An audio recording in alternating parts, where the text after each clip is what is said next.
First time stroke కదా, problem ఏమీ లేదు. కానీ నెక్స్ట్ టైం రాకుండా చూసుకోవాలి. ఎక్కువ ఆందోళన పడుతున్నట్టున్నారు. 2 రోజులు డిశ్చార్జ్ చేస్తాను, ఇంటికి వెళ్ళిపోవచ్చు.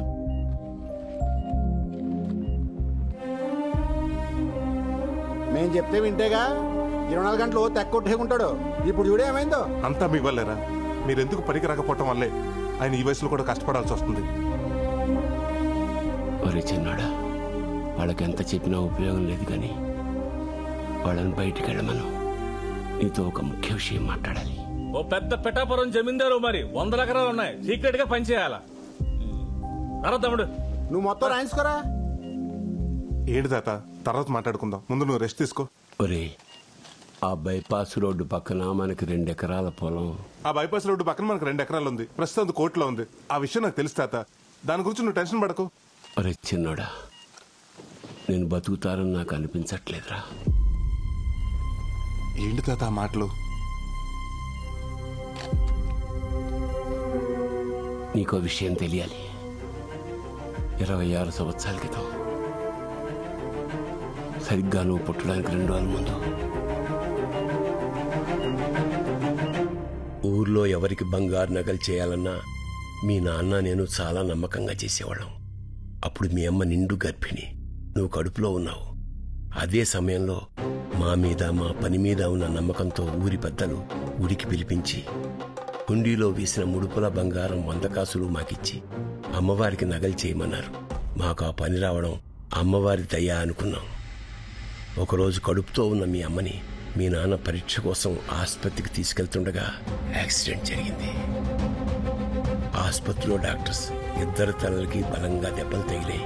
ఇక్కడైతే బతికించడం కష్టం, త్వరగా హైదరాబాద్ తీసుకెళ్లాడని చెప్పడంతో వెంటనే నేను వెనక ముందు ఆలోచించకుండా హైదరాబాద్ పెద్ద ఆసుపత్రికి తీసుకెళ్లాను. అక్కడ డాక్టర్స్ 2కి వైద్యం చేయాలంటే చాలా ఖర్చు అవుతుంది, అంత భరించగలవా అని అడిగారు. మీ అమ్మా నాన్నని ఎలా అయినా బతికించుకోవాలనే తపన, కానీ చేతిలో చిల్లిగా అవ్వలేదు. ఎక్కడా డబ్బు పుట్టలేదు.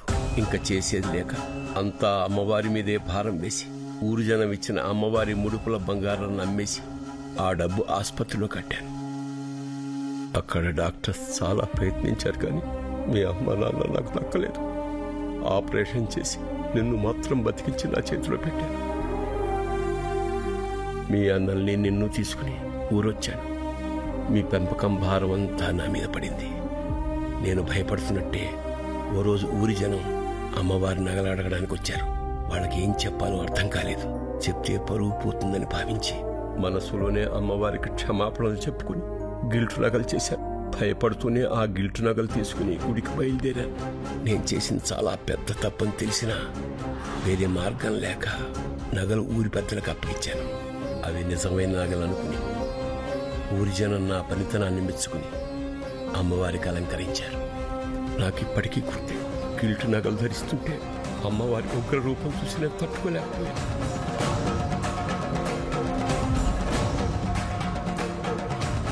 ఏంటి తాత నువ్వు చెప్పేది? ఎన్నేళ్ళ అమ్మవారికి అలంకరిస్తుంది గిల్ట్ నగలతోనా?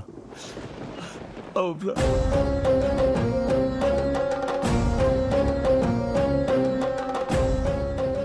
ఆనాడు వేసిన వెనకడుగు 26 ఏళ్లుగా మళ్ళీ ఆ గుళ్ళో అడుగు పెట్టలేదు.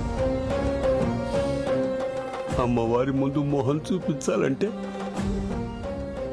ధైర్యం చాలట్లేదు. ఎలాగైనా అమ్మవారికి మళ్ళీ నగలు చేయిద్దామని నా శక్తి మేరకు 20 తులాల బంగారాన్ని పోగు చేశాను. కానీ దాన్ని కూడా మీ అన్నయ్య ప్యాకెట్లో నాశనం చేశారు. ఇన్నాళ్ళు నమ్మింది వీళ్ళనా చీ అని ఊళ్ళో వాళ్ళు ఒక్క మాట అంటే నేను బతుకున్నా చచ్చినట్టేరా. అమ్మవారి శాపం అనుకుంటా. అందుకే ఇంతవరకు ఏ ఆడపిల్ల మన ఇంట్లోకి అడుగు పెట్టలేదు. మీ అన్నయ్యలకే కాదు, నీకు పెళ్ళవుదనిపిస్తోందిరా. ఇప్పుడు ఏం చేద్దాం తాత? చేసిన తప్పును సరిదిద్దుకోవాలి. అమ్మవారి నగలు తిరిగి ఇచ్చేయాలి. అరే చిన్నోడా, నేను చచ్చిపోయే లోపల ఒక్కసారి అమ్మవారిని చూపించరా? సరే సరే, నువ్వు రెస్ట్ తీసుకో, నేను ఏదో ఒకటి ఆలోచిస్తాను.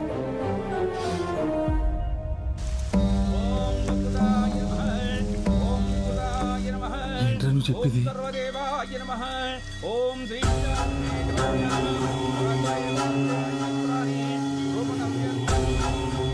ఇంతకాలం అమ్మవారికి అలంకరించిన గిల్ట్ నగల ఇప్పటి వరకు ఈ విషయం ఎవరికి తెలియలేదారా? అవునరా,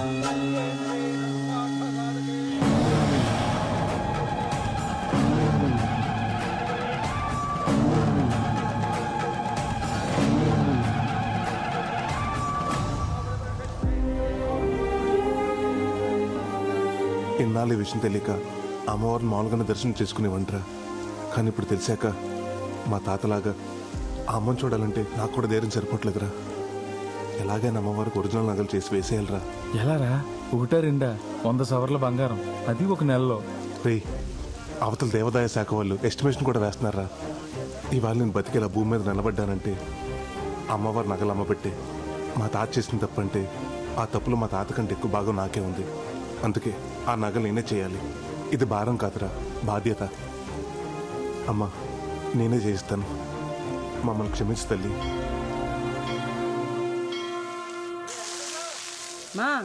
మా ఇంటికి రావే 4 రోజులు ఉండిపోదు గాని. అబ్బా, నువ్వు ఎందుకు పిలుస్తున్నావు నాకు తెలీదు. గాజులు కొట్టేయడానికే కదా. ఏం అక్కర్లేదు, నేను మీ అన్నయ్య దగ్గరే ఉంటాను. నువ్వు ఎక్కడైనా ఉండవే. నువ్వు చచ్చాక నీ గాజులు నాకే రావాలి, రాకపోతే అప్పుడు చెప్తా. పోవే.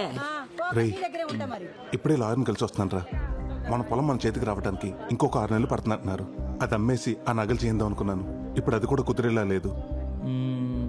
ఓ పని చేస్తే ఏంటది? రోల్డ్ గోల్డ్ నగలు తెచ్చి బ్యాంకులో పెట్టి లోన్ తీసుకుందాం. అది ఎలాగ నీ చేతిలో పనే. పైగా బ్యాంకులో లోన్ శాంక్షన్ చేసేది కూడా నువ్వే. ఊరుకోరా, మన బ్యాంకులో ₹1,00,000 మించి ఎవరికి లోన్లు ఇవ్వట్లేదు కదరా.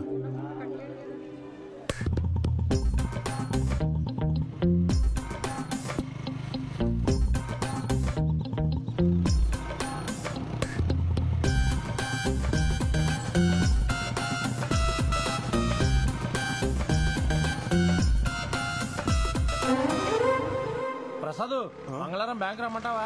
వద్దు, గురువారం. నువ్వు లాంచి ప్రసాద్, నీకోసం ఎదుగుతున్నాను రా. ఏంట్రా? నాకు బ్రహ్మాండమైన ఐడియా వచ్చింది. ఏంటది?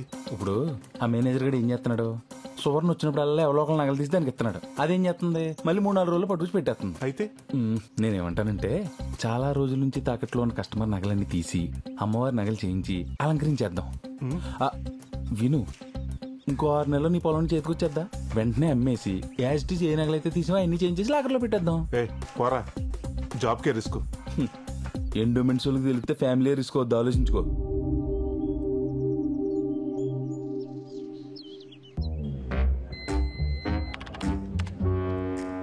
బొక్క పాండు 10 గ్రాములు, బొత్తుల నారయ్య 8 గ్రాములు,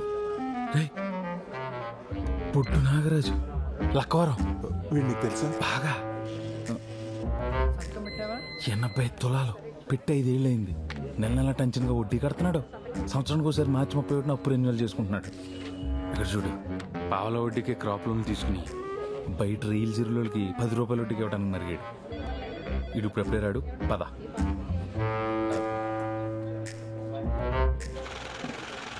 దాదా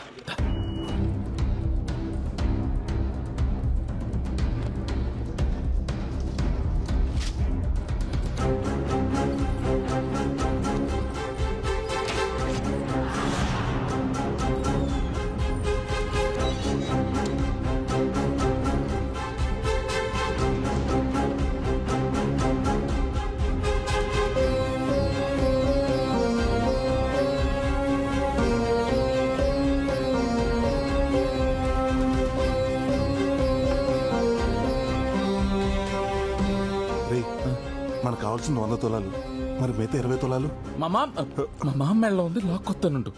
ముందు మొదలు పెట్టరా, తర్వాత అదే వస్తుంది. పద.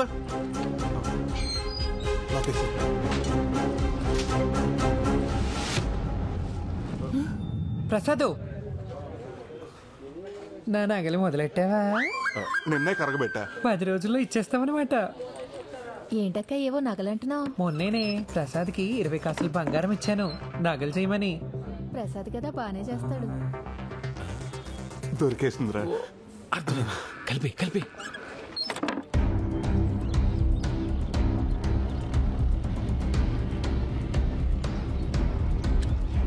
తాత ఒకసారి రా.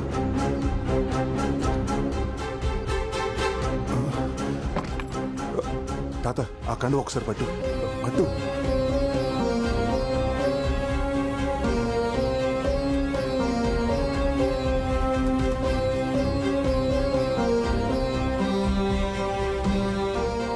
అది కాదురా. నువ్వు ఎక్కువ ఆలోచించొద్దు. ఇది కూడా ఒక రకంగా అప్పే. మన పొలం రాగానే తీర్చాల్సిందే. ముందు నువ్వు పని మొదలుపెట్టు. నగలు జాగ్రత్త. మన ఇంట్లో ఉండే ఆదవులకి నగలు కనిపించకుండా చూసుకో.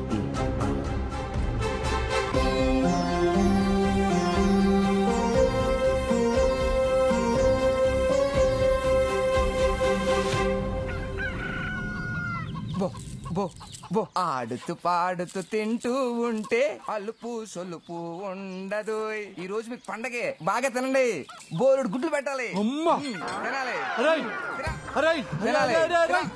ఏమిట్రా ఇంట్లో ఉన్న గింజలు మొత్తం పోసేస్తున్నావు?